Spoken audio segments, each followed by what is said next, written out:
Amazon buying One Medical for $3.9 billion.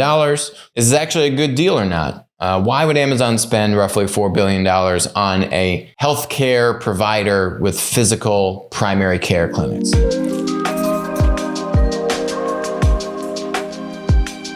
You got Amazon out here buying One Medical, which is a kind of more innovative, progressive primary care network of clinics for over $3 billion, one of their largest tech acquisitions. So going into a highly regulated, critical industry of healthcare and just deepening their tentacles into that industry. I mean, this One Medical deal,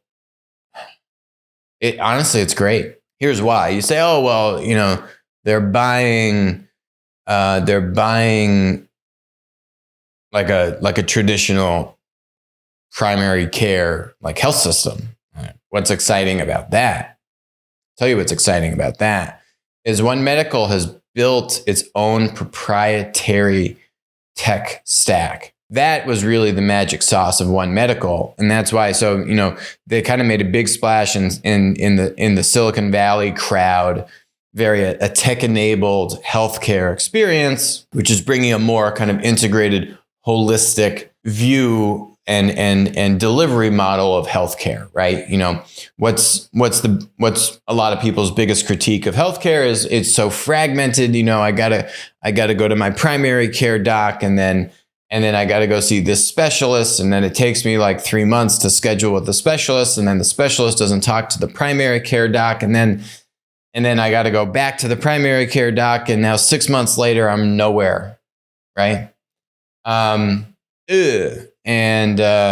And however many thousands of dollars you're out of pocket, and then insurance and this and that, right? It's just so many disparate parties that don't talk together, that aren't coordinating together, and just takes so much time. And if you actually really have a true health problem, that time is a game changer, right? Your speed to properly identify an issue and then get on top of it, really figure out what's going on, and then try and fix it could be the difference between life and death, literally, right? So, big problem. One Medical, hey, how can we build our own tech stack, solve this problem, by bringing together these disparate parties and unifying all the data flow and all this stuff, right? That to me is the real underlying value of One Medical. Yes, they've got the physical presence now. Andy Jassy was at, an internal kind of like Amazon all hands Q&A. They asked him what he's most excited about healthcare. Remember, Amazon was doing the JV with Berkshire Hathaway and JP Morgan. They blew $100 million on that in 3 years. We had that on the show, predicted it was going to fail. Why?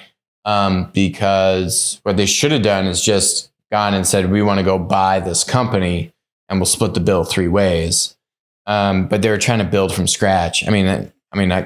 We told you on the show, like, that's not going to work. You have 3 of the biggest companies in the world. You can't go build this thing from scratch. Just buy it, right? They've got literally infinite money, but they wanted to build it because they know better and da. Well, where are they? Out of a job. Anyway, back to Amazon Healthcare, One Medical. Andy Jassy responds to this employee question and says, Amazon Care, thing he's most excited about in what Amazon's doing with healthcare, right? Not the PillPack, which they bought, not medical supply marketplace and all this stuff could be doing on the procurement side, right? Amazon Care. What is Amazon Care? It's basically their like hybrid telemedicine, but also on-demand service. Like a doc or a nurse will come to your home, and then they'll also do a bunch of telemedicine to bridge the gap in between needing to see you in person, right?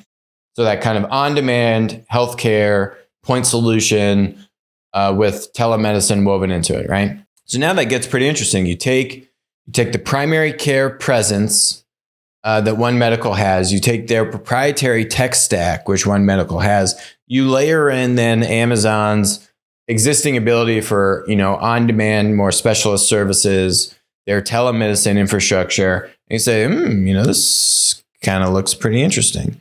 Plus then, I think this is the other thing people aren't talking about, which if you look at like the big 3, AmerisourceBergen, Cardinal Health, medical supply distributors. You could call them B2B distributors, but they're also what you call a PBM, pharmacy benefit manager. And so that basically is a fancy word for being a distributor for drugs. March 2018, Cigna, big health insurance provider, I think they're really big with like Medicare and Medicaid and that stuff, right? Buys Express Scripts, which was one of the big PBMs. The PBMs, I don't know, we did another video on this. If you want to go see the ins and outs of the PBM stuff, we did a great video with this guy named D.A. Wallach, very cool entrepreneur. He does biotech investing. Guy understands this really, really well. So if you want the ins and outs of PBMs and the nitty gritty, go check out that interview with DA. We did that a few years ago. Great interview. But anyway, long story short, you can't just distribute drugs. It has to go through this PBM model. You've had a lot of consolidation, health insurer and PBM, and basically the ability to distribute drugs directly to the consumer has been obfuscated. And those distribution channels have been locked down and under immense consolidation, which means that if you're a manufacturer and you want to try and sell direct, let's say you're a smaller manufacturer, you can't, right? You'll be cut off from like none of the PBMs will work with you.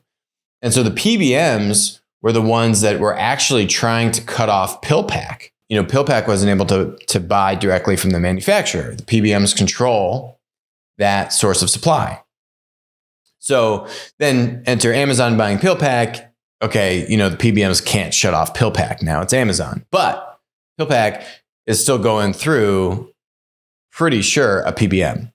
They just now can't get throttled, which is what was going to happen or what was almost happening pre the Amazon acquisition. So long story short, I think this Amazon, One Medical acquisition just gives Amazon more ability to potentially break into the PBM market.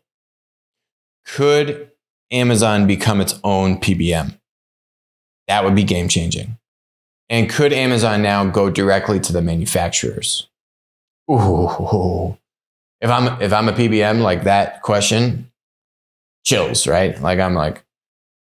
I'm just pissed that I would even suggest that.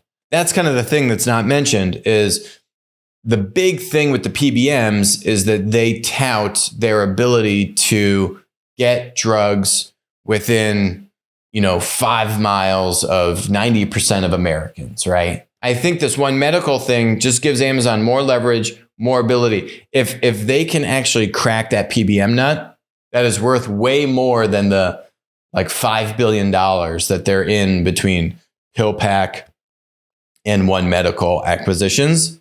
That's a huge breakthrough. And that's not even what's talked about, right? Like they could justify, I think, these acquisitions without even the PBM. That to me is, you could say it's icing on the cake, but it's like another whole cake.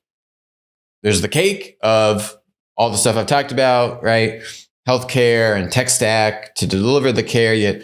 And then there's the PBM stuff, which not even really talking. You go read the press releases on this one, but no one's even really talking about the PBM thing. But the PBM thing is the massive underbelly and why you see these crazy prices. You look at the list price of a drug on the shelf in CVS, you use your insurance card, and 80% of the cost goes away. That only happens because of PBM mania and this ultra consolidation in the distribution channel of these drugs. If you're interested in more of this healthcare stuff, go check out our interview with D.A. Wallach. Go check out our video talking about the Amazon PillPack acquisition. Those are both very good data points that kind of weave into Amazon's push into healthcare.